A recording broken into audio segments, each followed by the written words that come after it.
নমস্কাৰ বন্ধু বান্ধৱীসকল, আজি এটা নতুন ভিডিঅ'লৈ আপোনালোকক স্বাগতম জনাইছোঁ। আনদিনাৰ দৰে আজি লৈছোঁ আপোনালোকৰ মাজত এটা নতুন ভিডিঅ'। তো আজি মই আলোচনা কৰিব ওলাইছোঁ যিহেতু PM কিষাণ 17 নং কিস্তিক লৈ। তো PM কিষাণ 17 নং কিস্তিক লৈ যিহেতু মই ক'ব খুজিছোঁ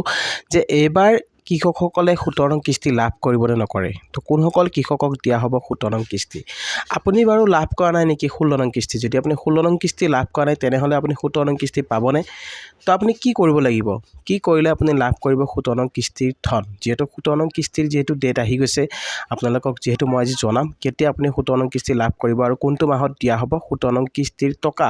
তো আপুনি পাবৰ কাৰণে আপুনি কি কাম কৰিব লাগিব, তো সম্পূৰ্ণ আজি মই এই ভিডিঅ'টোত আপোনালোকক জনাব গৈ আছোঁ। তো গতিকে ভিডিঅ'টো অকণমান স্কিপ নকৰিব, শেষলৈকে চাই থাকিব। তো বলক ভিডিঅ'টো আৰম্ভ কৰোঁ। ৱেলকাম টু মাই চেনেল কুটলাগাছা। তো গাইজ আপোনালোকক যিহেতু ক'ব খুজিছোঁ PM কিষাণক লৈ যিহেতু নতুন আপডেট আহিছে, আপোনালোকক যিহেতু কৈছে যে আপোনালোকে 31 মাৰ্চৰ ভিতৰত কৰিব লাগিব মানে EKYCৰ কাম। যিহেতু আপোনাক কৰিব দিয়া হৈছে EKYCৰ কাম। তো আপুনি কৰিলে নে নাই, আপুনি EKYCৰ কাম আপোনাৰ হৈছে নে নাই। তো বহুতো কৃষকৰ এতিয়াও যিহেতু হোৱা নাই EKYCৰ কাম। আপুনি যদি EKYCৰ কাম কৰিব পৰা নাই তেনেহ'লে আপুনি কেনেকৈ কৰিব পাৰিব EKYCৰ কাম। তো আপুনি ক'ত যাব লাগিব। চাওক, বহুতো কৃষকৰ যিহেতু এনেকুৱা প্ৰব্লেম হৈছে EKYC মানে আপোনাৰ নহৈ আছে। তো আপুনি আপোনাৰ যিটো বেনিফিচিয়াৰী নম্বৰ আছে সেই নম্বৰটো আপোনাৰ তাত যদি আছে, আপুনি যদি নম্বৰটো জানে তেনেহ'লে আপুনি কেনেদৰে চেক কৰিব আপোনাৰ বেনিফিচিয়াৰী ষ্টেটাছটো। তো প্ৰথমতে আপুনি বেনিফিচিয়াৰী ষ্টেটাছটো আপুনি PM কিষাণ যিটো পৰ্টেল আছে ৱেবছাইটত গৈ আপুনি এবাৰ চেক কৰি চাওক আপোনাৰ EKYC নহৈ আছে নেকি, বা আপোনাৰ লেণ্ড ছেডিং নহৈ আছে নেকি, বা আপোনাৰ আধাৰৰ লগত বেংক একাউণ্ট ছেডিং আপোনাৰ নহৈ আছে নেকি। তো এই তিনিটা বস্তু যিহেতু মোদীয়ে যিহেতু আপোনালোকক কৈছে যে নৰেন্দ্ৰ মোদী ডাঙৰীয়ে যিহেতু আপোনাক জনাইছে যে আপোনালোকৰ যদি EKYC বা লেণ্ড ছেডিং হওক বা আধাৰ ছেডিং যদি নহৈ থাকে, যিকোনো এটা যদি আপোনাৰ নহৈ থাকে তেনে ক্ষেত্ৰত আপুনি লাভ নকৰে PM কিষাণৰ কিস্তি। তো PM কিষাণৰ কিস্তি লাভ কৰিবলৈ হ'লে আপুনি কৰিব লাগিব এই তিনিটা কাম। তো কেনেকৈ কৰিব, তো প্ৰথমতে চাওক, আপুনি আপোনাৰ যিটো বেনিফিচিয়াৰী ষ্টেটাছ আছে সেই ষ্টেটাছটো আপুনি PM কিষাণৰ পৰ্টেলত গৈ আপুনি চেক কৰক। আপোনাৰ যিটো ৰেজিষ্টাৰ নম্বৰ আছে আপোনাৰ সেই ৰেজিষ্টাৰ নম্বৰত আপোনাৰ OTP এটা যাব। সেই OTPটো যোৱাৰ পিছত আপোনাৰ বেনিফিচিয়াৰী ষ্টেটাছটো এনেকৈ আহি যাব। তো প্ৰথমতে মই আপোনালোকক ইয়াত দেখুৱাব খুজিছোঁ যে বেনিফিচিয়াৰী ষ্টেটাছটো আপোনালোকে কেনেকৈ আপুনি চাব আৰু বেনিফিচিয়াৰী ষ্টেটাছটোত আপুনি কোনখিনি কাম আপুনি কৰিব লাগিব। তো বলকচোন মই আপোনালোকক সেই যিটো বেনিফিচিয়াৰী আপোনাৰ ৱেবছাইট আছে সেই ৱেবছাইটত আপোনাৰ চেক কৰিব লাগিব। ৱেবছাইটত যাব লাগিব, আপুনি ৱেবছাইটত গৈ আপুনি কেনেদৰে চেক কৰিব। তো প্ৰথমতে আপুনি ৱেবছাইটত যাব লাগিব, ঠিক আছে। তো মই আপোনালোকক ৱেবছাইটত লৈ যাব খুজিছোঁ। তো গাইজ আপুনি প্ৰথমতে PM কিষাণ যিটো পৰ্টেল আছে সেই ৱেবছাইটটোত আপোনালোকে এনেকৈ আহিব। অহাৰ পিছত ইয়াত আপোনালোকে দেখিবলৈ পাইছে যিহেতু আপোনালোকক ইয়াত লিখা আছে, তো আপোনালোক মই ইয়াত দেখুৱাই দিছোঁ স্ক্ৰীনত, যিটো honourable prime minister will be release, যিহেতু 16 নং কিস্তি PM কিষাণৰ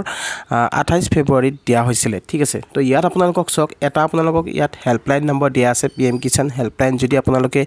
ধৰক বেনিফিচিয়াৰী ষ্টেটাছ চাব পৰা নাই বা আপোনালোকৰ বহুত সমস্যা হৈ আছে, আপুনি কৰিব পৰা নাই সমাধান, তেনেহ'লে আপুনি এই হেল্পলাইন নম্বৰটোত 155261 তাৰপিছত যিটো আপোনালোকৰ ইয়াত 011 এই দুটা আপোনাৰ নম্বৰ দিয়া আছে। এই দুটা নম্বৰৰ ভিতৰত আপুনি এটাত কল কৰিলে আপুনি জানিব পাৰিব আপোনাৰ কি সমস্যা হৈ আছে। তাৰপিছত তলত ইয়াত লিখিছে EKYC is mandatory for PM Kisan registered farmer, OTP based EKYC available on PM Kisan portal. তো আপুনি যদি PM কিষাণৰ EKYC কৰিব পৰা নাই তেনেহ'লে আপুনি পৰ্টেলত গৈ কৰিব পাৰিব। তাত আপোনাৰ যিহেতু ইয়াত কৈছে OTP,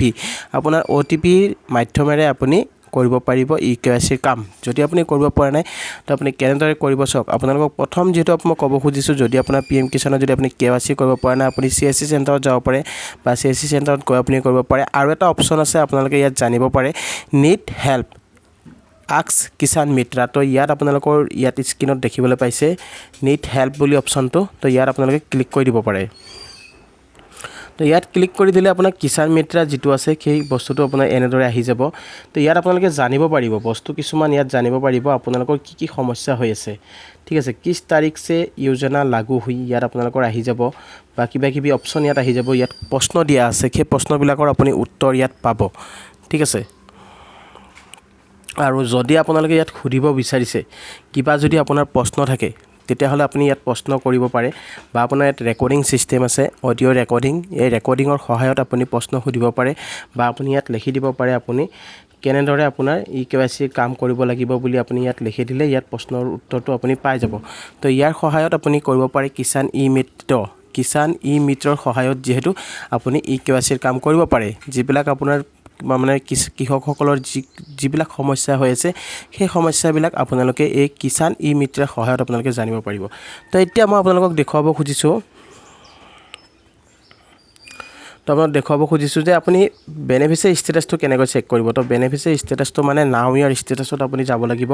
তো নাও ইয়াৰ ষ্টেটাছত ইয়াত আপোনালোকে এনেকৈ যাব যোৱাৰ পিছত ইয়াত আপোনালোকে দেখিবলৈ পাইছে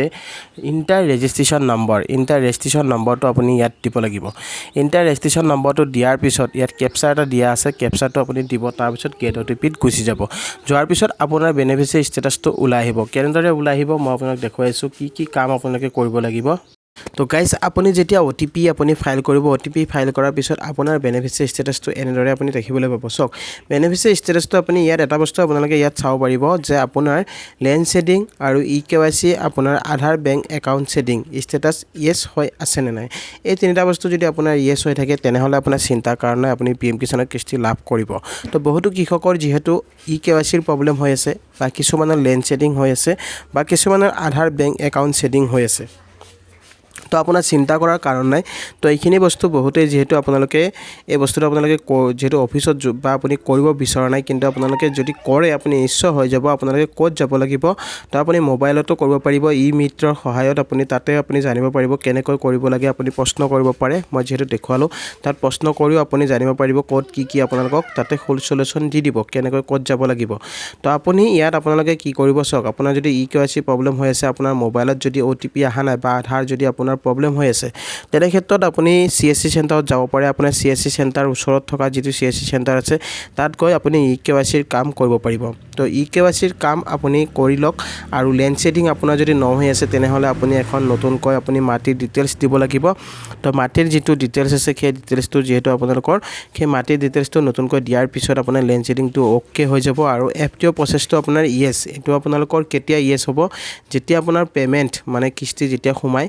সোমোৱাৰ পিছত আপোনাৰ ইয়েছ হৈ যায় কিন্তু আপোনাৰ লেণ্ড শেডিং আৰু ইকেৱাইচি আৰু আধাৰ শেডিং বেংক একাউণ্ট শেডিং ষ্টেটাছটো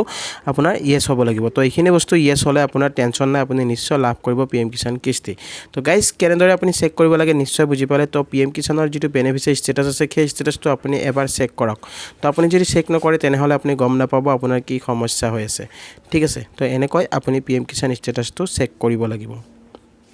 তো গাইজ আপোনালোকক যেহেতু মই দেখুৱালোঁ কেনেকৈ আপুনি PM কিষাণৰ বেনিফিচিয়াৰী ষ্টেটাছ চেক কৰিব লাগে আৰু আপুনি যদি 16 নং কিস্তি লাভ কৰে তেনেহ'লে আপুনি ইকেৱাইচিৰ কাম কৰিব লাগিব আৰু আপোনাৰ লেণ্ড শেডিং আৰু আধাৰ শেডিং সেই তিনিটা বস্তু আপোনাৰ ওকে হ'ব লাগিব যদি ওকে নহয় তেনে ক্ষেত্ৰত কিন্তু আপুনি PM কিষাণৰ কিস্তি লাভ নকৰে যেহেতু আপোনালোকক কোৱা হৈছে যেহেতু মোদী চৰকাৰৰ ফালৰ পৰা ইয়াত আপোনালোক ফটোটো দেখুৱাইছোঁ 31 মাৰ্চৰ ভিতৰত আপুনি কৰক ইকেৱাইচিৰ কাম নহ'লে আপুনি কিন্তু 17 নং কিস্তি লাভ নকৰে আৰু 17 নং কিস্তি কেতিয়া দিয়া হ'ব 17 নং কিস্তি যেহেতু আপোনালোকৰ মে মাহত আপুনি লাভ কৰিব মে মাহৰ আপুনি লাভ কৰিব 17 নং কিস্তিৰ টকা যদি আপুনি 17 নং কিস্তি লাভ কৰিম বুলি ভাবিছে তেনেহ'লে আপুনি এই কামকেইটা আপোনালোকে সোনকালে কৰি লওক কিয়নো কৃষকসকলক যেহেতু কোৱা হৈছে তো মোদীয়ে যেহেতু কৈছে মোদী চৰকাৰৰ ফালৰ পৰা যেহেতু কৈছে যে আপোনালোকক 6000 টকা বছৰি দিয়া হ'ব কিন্তু 6000 টকা আপুনি বছৰি লাভ কৰিব কিন্তু আপোনালোকে এইকেইটা কাম নকৰিলে আপুনি লাভ নকৰে আৰু যিসকলে 16 নং কিস্তি লাভ কৰা নাই সেই 16 নং কিস্তি লাভ নকৰা যিবিলাক কৃষক আছে সেই কৃষকসকলে যদি আপুনি এইকেইটা কাম কৰে আপোনাৰ যদি কেৱাইচি বা লেণ্ড শেডিং সকলোখিনি যদি আপোনাৰ প্ৰব্লেম সলভ হৈ যায় নেক্সট আপোনালোকে যিটো 17 নং কিস্তি লাভ কৰিব সেই 17 নং কিস্তিৰ লগত আপুনি একেলগত পইচাখিনি লাভ কৰিব পাৰিব কিন্তু আপোনাৰ ইকেৱাইচি আৰু আপোনাৰ লেণ্ড শেডিং এইখিনি আপোনাৰ ইয়েছ হ'ব লাগিব আৰু FTO প্ৰচেছৰ ক্ষেত্ৰত আপোনাৰ কোনো প্ৰব্লেম নাই আপোনাৰ যদি সেই বস্তুখিনি ওকে থাকে তিনিটা বস্তু তেতিয়াহ'লে আপোনাৰ FTO প্ৰচেছটো অট'মেটিকলি আপোনাৰ ইয়েছ হৈ যাব যেতিয়া আপোনাৰ পইচা সোমাই যায় তেতিয়া আপোনাৰ FTO প্ৰচেছটো ইয়েছ হৈ যায় যেহেতু দেখিবলৈ পোৱা যায় বহুতো কৃষকে এতিয়াও লাভ কৰা নাই কৃষকৰ ধন যেহেতু চৰকাৰৰ ফালৰ পৰা এইখিনি সুবিধা দিয়া হৈছে আপোনালোকক যেহেতু কৈছে যে সকলো কৃষকক দিয়া হ'ব দৰিদ্ৰ কৃষকক যেহেতু বছৰি 6000 টকাকৈ যদি আপুনি 6000 টকাটো লাভ কৰা নাই তেনেহ'লে আপুনি সোনকালে আপুনি এইখিনি কাম কৰি লওক আৰু যদি আপুনি নিজে কৰিব পৰা নাই আপুনি CSC চেণ্টাৰৰ লগত যোগাযোগ কৰক বা আপুনি এগ্ৰিকালচাৰ অফিচত গৈ যোগাযোগ কৰিব পাৰে আৰু আপোনালোকক যেটো ক'লো যে কিষাণ ই মিত্ৰা যেটো আপোনালোকক মই ৱেবছাইটত তাতে গৈ আপুনি প্ৰশ্ন কৰিব পাৰে আপোনাৰ কি প্ৰশ্ন আছে আপুনি সুধিব পাৰে তাতে আপোনালোকে সলভ পাই যাব তো গাইস আপোনালোকে আই হোপ নিশ্চয় ভিডিওটো বুজি পালে তো আজিৰ ভিডিওটো আপোনালোক এখিনি জনাব লগা আছিল আৰু ভিডিওটো চাই যদি আপোনালোকে ভাল পাইছে তেতিয়ালে এটা লাইক আৰু শেয়াৰ কৰি দিব নাপাহৰিব আৰু লগতে মোৰ চেনেলটো যিসকল নতুনকৈ আহিছে তো চেনেলটো সাবস্ক্ৰাইব কৰি ৰাখিব আৰু কাষত থকা বেল আইকনটো প্ৰেছ কৰি দিব যাতে এনেকুৱা ধৰণৰ নতুন ভিডিও আহিলে সকলোতকৈ আগত পাই থাকে তো গাইস আজিলৈ ইমানে জয় আই অসম।